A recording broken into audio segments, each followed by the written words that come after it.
Have you ever been driving somewhere and in the back of your mind, you know you should be using GPS, but that little bit of ego in you is like, nah, I got this. As if you have to prove to yourself that you know where you're going. However, somewhere along your journey, you make a wrong turn. Maybe a building you like to use as a landmark was torn down, or the house right before the street you're supposed to turn on decided to paint and do landscaping, and now everything looks different. Whatever the excuse, the truth is now you're on the wrong path. But that doesn't mean you have to stay there. At any point, you decide to pull over, take a look at your surroundings, drop the ego and search for proper directions to your destination, turn around and get back on the right path. At least that's what you should be doing anyway. Most of us, though, won't. By now, I'm sure you've caught on to where I'm going with this metaphor, but if not, here's what I mean. Life doesn't come with a map, written directions, or GPS. Therefore, we're forced to navigate our experiences as they come. Sure, we can take advice from people we know, parents, mentors, friends, but those people in our lives are similar to the landmarks we trust to guide us when driving. They're helpful, don't get me wrong, but what happens when those landmarks change? Maybe a building was torn down. What happens when those relationships fade? Or, you know what I mean? So at some point, we have to decide to pull over, reevaluate our current situation, and decide for ourselves whether or not we're on the right path or the wrong path. So today, let's talk about some red flags telling you that you might be on the wrong path in your life. The first red flag I want to talk about is a loss of identity. There may have been a point in your life when you knew who you were or thought you knew who you were and what you wanted to do with your life. For me, in my story, I'd say that I went through multiple phases of thinking I knew who I was and what I wanted to do. As a kid, I wanted to be a basketball star, like most kids, right? And then as a teenager, I discovered poetry and track and field. Two things that I immediately fell in love with and had a significant impact on my life in a very positive way. In fact, these are two things that I still do today. I still write poetry and I still run. But college, on the other hand, college was a different story. I was that student who changed their major 3 or 4 times. To say that I had no idea what I wanted to do would be an understatement. I also leaned into this persona that wasn't me, but also influenced many of the decisions I made. So in this chapter of my life, I'd say that I lost my identity completely. I took a few wrong turns and I was just lost on my journey. Now, I can say that we all can relate to this in some way. I'm sure there are times in your life where you thought you knew who you were or thought you knew what you wanted to do, but you've also witnessed how that vision and definition has changed over the years. The problem with this, on the other hand, is not the fact that we go through this, right? We're human. We all go through phases in life where we think we know who we are and what we want to do. But the actual problem is when we get too complacent in the cycle of going through this. And consequently, we start to feel like we're not in control of our lives and what we want to do. And we don't really have a clear roadmap to get out of that. Now, what's helped me with this on my journey the most was decluttering. When I first started publicly sharing my journey with minimalism, I mentioned that my 3 reasons why were: one, to reinvent myself, two, to have a new challenge in life, and three, because I had too much stuff. Reinventing myself was my opportunity to find my true identity and then to lean into my true self. It wasn't easy though. I had plenty of hiccups and hurdles I faced on my decluttering journey. And then also trying to figure out who I was without the help of external influences was a challenge. But the thing that also helped me here was diving into my core values, something I knew very little about prior to exploring this minimalism thing.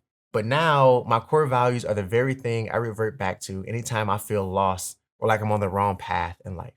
Because my values are what keep me grounded and focused on what matters to me. They're also what have helped to shape my identity before all of the external elements of life. And by the way, if you need help identifying your core values, I do have a core values worksheet that you can download on my website for free at ronaldlbanks.com/values. All right, the second red flag I want to talk about is when you are in a desperate need to change things. The only constant thing about the world we live in is change. Growing up, my dad would always have words of wisdom and life lessons that he would constantly share with my brother and I. Still does today, as a matter of fact. And now that I'm a dad myself and have a son of my own, I can already sense and feel myself doing the exact same thing.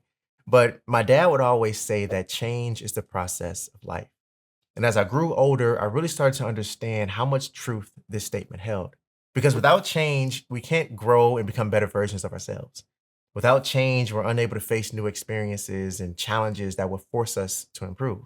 I've learned and experienced in my own life that when we're on the wrong path in life, our subconscious is constantly craving change. Have you ever had this weird feeling in your heart or in your body, your mind, your soul, like we just knew something had to be different, that something had to change, something was just off, but you couldn't quite put your finger on what that was? Well, that's your subconscious being talking and craving change. Now, the key is to listen to those feelings and act on the changes that need to happen in your life. But most of us don't because either we don't know where to start, which is how I felt, or we're afraid to challenge our comfort, which is also how I felt. Both of these can lead to feelings of frustration, anxiety, a disconnection from our environment and our communities and various relationships that we value, a disconnection from our soul, who we are. And that's when we get stuck in situations or a pattern of repetitive emotions and behaviors that lead us to believe that we're resistant to change. And that no matter how much we want to change, we can't or we won't. And therefore, those feelings or those cravings for change will continue until we realize that we're not stuck. And that change really isn't as scary as it appears to be. It just requires us to give up control in order to change and to trust that change is just part of the process. Another red flag to pay attention to, and could be a reason why you're on the wrong path in your life, is earth dwelling. Okay, what in the world is earth dwelling? An earth dweller is a person who is unconsciously drifting through life like a zombie with no real goal in life but to go through the motions and just survive to see another day. Now, if we're being honest, we've all done this. At some point in your life, you were just going through the motions and just trying to survive, right? But the reason this has such a negative effect on you and is a clear sign of why you're on the wrong path in life is because it kills your motivation and inspiration in life. More often than not, new opportunities or opportunities in general inspire us to act. But when we just go through the motions of everyday life and just try to survive, our senses shut down. And we then turn on autopilot. And everything we do just becomes a part of a routine. There's no excitement, there's no challenge to help us grow. And sometimes that means our actions are not aligned with our personal goals. And that piece right there, when what we're doing in life, when our actions are not helping to move us forward in life, then that's a clear sign that you're on the wrong path in life. Opportunity favors a prepared mind. Ponder on that statement for a second, right? Opportunity favors a prepared mind. See, the thing about routine and living your life on autopilot, just going through the motions, is that there will come a time where that routine that you swear by and enjoy so much will discourage you from trying new things and facing new challenges in life, from going above and beyond. Think about it like this. When you work with a lack of passion and inspiration, you're then allowing great opportunities to pass you by. Remember, opportunity favors a prepared mind. So that might mean there's a possibility you'll miss a promotion at work, or the opportunity to collaborate with someone special on a project you're excited about.